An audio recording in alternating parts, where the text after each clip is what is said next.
முல்லைக்காடுன்னு ஒரு அழகான காடு இருந்துச்சு. அந்த காட்டுல குரங்குங்க அதிகமா இருந்தது.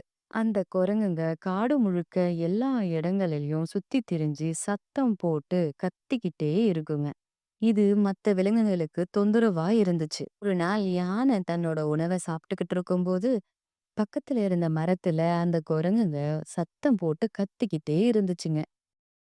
அதுங்க போடுற சத்தத்தை தாங்க முடியாத யானை, குரங்குகளை நிம்மதியா உணவு கூட சாப்பிட முடியல. கொஞ்ச நேரம் அமைதியா இருங்க அப்படின்னு சத்தமா சொல்லி பிளிருச்சு. அந்த சத்தத்தை கேட்ட குரங்குகளும் அமைதியா ஆச்சுங்க. ஆனா அது கொஞ்ச நேரம் கூட நீடிக்கல. மறுபடியும் சத்தம் போட ஆரம்பிச்சிடுச்சுங்க. யானை சத்தம் தாங்காம அந்த இடத்த விட்டு கிளம்பி போயிடுச்சு. அதே போல கரடி, மான், புலி, சிறுத்தைன்னு பல விலங்குங்க குரங்குகளை எச்சரிக்கை செஞ்சதுங்க. அத கேட்டு கொஞ்ச நேரம் அமைதியா இருக்குங்க. பிறகு அட்டகாசம் செய்ய ஆரம்பிச்சுடுங்க. இந்த குரங்குங்க தொல்லை தாங்க முடியாம சிங்கராஜாவை சந்திச்சு நடந்த எல்லாத்தையும் சொன்னாங்க. சிங்கராஜா கிட்ட பேசுறத தூரத்துல இருந்து பார்த்த வயசான குரங்கு, நண்பர்களே, நீங்க உங்களோட மகிழ்ச்சிய கொண்டாடுறதுல தவறில்ல. ஆனா மத்தவங்களோட உணர்வுகளையும் மதிக்காம இருக்கிறது தவறு இல்லையா? நண்பர்களே, சிங்கராஜா கிட்ட புகார் கொடுக்க போயிருக்காங்க. வயசான குரங்கு சொல்லி முடிச்ச கொஞ்ச நேரத்திலேயே தண்டோரா சத்தம் கேட்டுச்சு. இதனால சக விலங்குகளுக்கு தெரிவிக்கிறது என்னன்னா, எல்லா விலங்குகளும் குரங்குங்க மேல புகார் கொடுத்திருக்காங்க. இதுல சம்பந்தப்பட்ட எல்லாரும் மாலை நேரத்துல சிங்க குகைக்கு வரணும்னு சிங்கராஜாவோட உத்தரவு. நான் பயந்த மாதிரியே ஆயிடுச்சு. தண்டோலா போட்டு சொல்ற அளவுக்கு அட்டகாசம் செய்றோம். அது எல்லாம் சரிதான் தாத்தா. நாம மரத்துக்கு மேல இருந்து தானே சத்தம் போட்டு விளையாடுறோம். நம்மளோட சத்தம் அதிகமா இருக்குன்னு சொல்ல வேண்டியது இந்த பறவைங்க தானே. அவங்களே எதுவும் சொல்லல. அப்புறம் என்ன தாத்தா, பயப்படாதீங்க. நான் சொல்றத சொல்லிட்டேன். அதுக்கப்புறம் உங்களோடது இருக்கும். தாத்தா, நீங்க எதுக்காகவும் கவலைப்படாதீங்க. நாங்க சிங்கராஜா கிட்ட பேசிக்கிறோம். எல்லா விலங்குகளும் மாலை நேரத்துல சிங்கராஜா குகைக்கு வந்தாங்க. சிங்கராஜாவும் குகைக்கு மேல சத்தமா கர்ஜனை செஞ்சு கம்பீரமா நின்னுச்சு.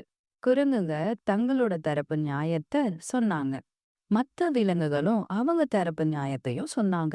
இத கேட்ட சிங்கராஜா முடிவ சொன்னாரு.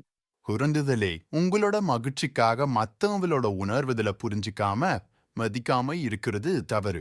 நீங்க மட்டுமே இந்த காட்டுல வாழறதா நினைச்சு அட்டகாசம் செய்யறீங்க. அது ரொம்பவே தவறு.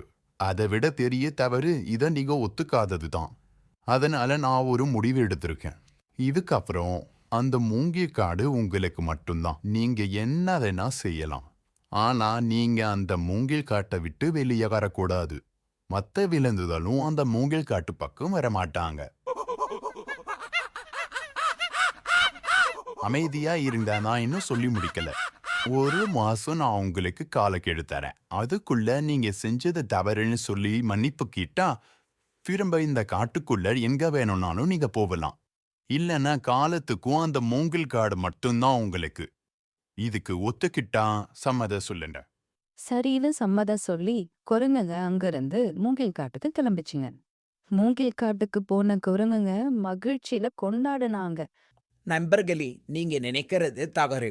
நாம எல்லாருமே ஒன்னா வாழணும். அதுதான் நமக்கு சிறந்தது. நாம இப்போ தண்டனையை ஏத்துக்கிட்டு வந்திருக்கோம். இது உங்களுக்கு புரியலையா? இந்த காடே நமக்கு தான், இந்த காட்டுக்கு நாம தான் ராஜா அப்படின்னு சொல்லி மகிழ்ச்சியில கொண்டாடுனாங்க. குரங்குகளோட மகிழ்ச்சி ஒரு வாரம் கூட நீடிக்கல. மூங்கில் உராய்வுனால காடு தீப்பத்தி எரிய ஆரம்பிச்சிடுச்சு. குரங்குங்க தீ அணைக்க எவ்வளவோ முயற்சி பண்ணாங்க. ஆனா தீய அணைக்கவே முடியல. நாம இத்தனை பேர் இருந்தாலும் தீய அணைக்க முடியலையேன்னு சொல்லி வருத்தப்பட்டாங்க. நாம இப்படி வேடிக்கை பார்த்துக்கிட்டே இருந்தா இந்த காடே அழிஞ்சிடும். வாங்க உடனே போய் சிங்கராஜா கிட்ட சொல்லுவோம். ஆமா தாத்தா, நீங்க சொல்றது சரிதான். வாங்க, நாம சிங்கராஜா கிட்ட போய் மன்னிப்பு கேட்டு உதவி கேட்கலாம். எல்லா குரங்குகளும் ராஜாவை சந்திச்சாங்க. நடந்த எல்லாத்தையும் சொல்லி உதவி கேட்டாங்க. ராஜா உடனே யானைகளுக்கு தீய அணைக்க உத்தரவு கொடுத்தாரு. யானைகளும் குளத்துல இருந்த தண்ணிய உறிஞ்சி கொண்டு வந்து தீ அணைச்சாங்க. அன்னையில இருந்து அந்த குரங்குங்க மற்ற விலங்குகளோட உணர்வுகளையும் மதிச்சு அமைதியா இருந்ததுங்க. உங்களுக்கு இந்த கதை பிடிச்சிருந்தா சப்ஸ்கிரைப் பண்ணுங்கள், லைக் பண்ணுங்கள், ஷேர் பண்ணுங்கள்.